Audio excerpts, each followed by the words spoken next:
Every morning at 5:47 a.m., Marcus Chen walked past the same people chasing the same train. But while they ran after success, he collected their failures, the things they threw away when they broke.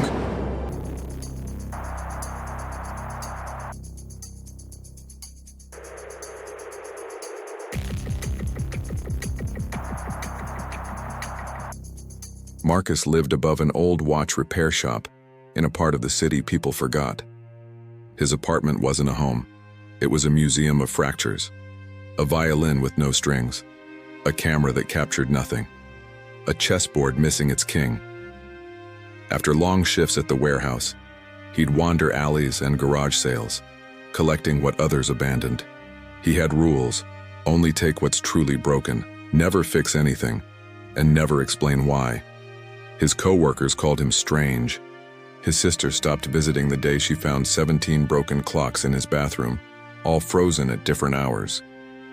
"Why keep them if you won't fix them?" she'd asked, stepping around a tower of cracked picture frames. Marcus had simply placed 3 chipped teacups between them, a father's, a mother's, a child's, and said nothing. He believed broken things were honest. They didn't pretend anymore. They didn't hide their cracks behind polish or function. Just like him. Then one day a storm brought her, a young woman named Yuki, soaked and shivering, holding a broken mirror wrapped in newspaper. "The landlord said you collect these," she murmured, water pooling at her feet. "I can't keep this anymore." The mirror was spectacular in its destruction, spiderwebbed from a single impact point, scattering fractured light across the room. Marcus took it wordlessly, but Yuki didn't leave. "Aren't you going to ask how it broke?" "Things break how they need to," Marcus said, setting it gently against the wall. Yuki laughed, a sharp, bitter sound. "My fiancé threw his ring at it, the day before our wedding, when he found out about my illness."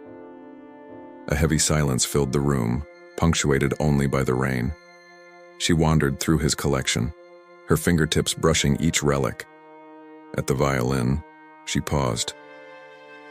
"This was loved once," she said softly. "You can tell by how the wood is worn, right here, where someone's chin rested thousands of times." Marcus watched her, seeing how she saw what he always saw. Not junk, but stories interrupted. "Why don't you fix them?" she finally asked. "Why don't you fix yourself?" he replied, the words slipping out before he could catch them. The air held still. Yuki lifted the mirror, turning it toward the streetlight outside. Broken glass scattered colors across the walls, a moving constellation. "You know what I see," she whispered. "I see that broken doesn't mean worthless. It just means the light comes through differently now." She turned it toward him. In its fractured surface, Marcus saw himself, multiplied, scattered, but whole. The warehouse worker, the collector, the son who hadn't spoken to his father in 7 years. The man who fixed timepieces but never his own time. "Your collection," Yuki said, setting the mirror down. "It's not about broken things. It's a self-portrait." That night, after Yuki left, Marcus did something he hadn't done in years. He picked up his tools. Not to make everything perfect, but to let things breathe again. He restrung the violin. The tension was imperfect, but it hummed a note. He cleaned the camera lens. It still couldn't capture, but it could see. He aligned the clocks, all ticking together, finally showing the same time. Now.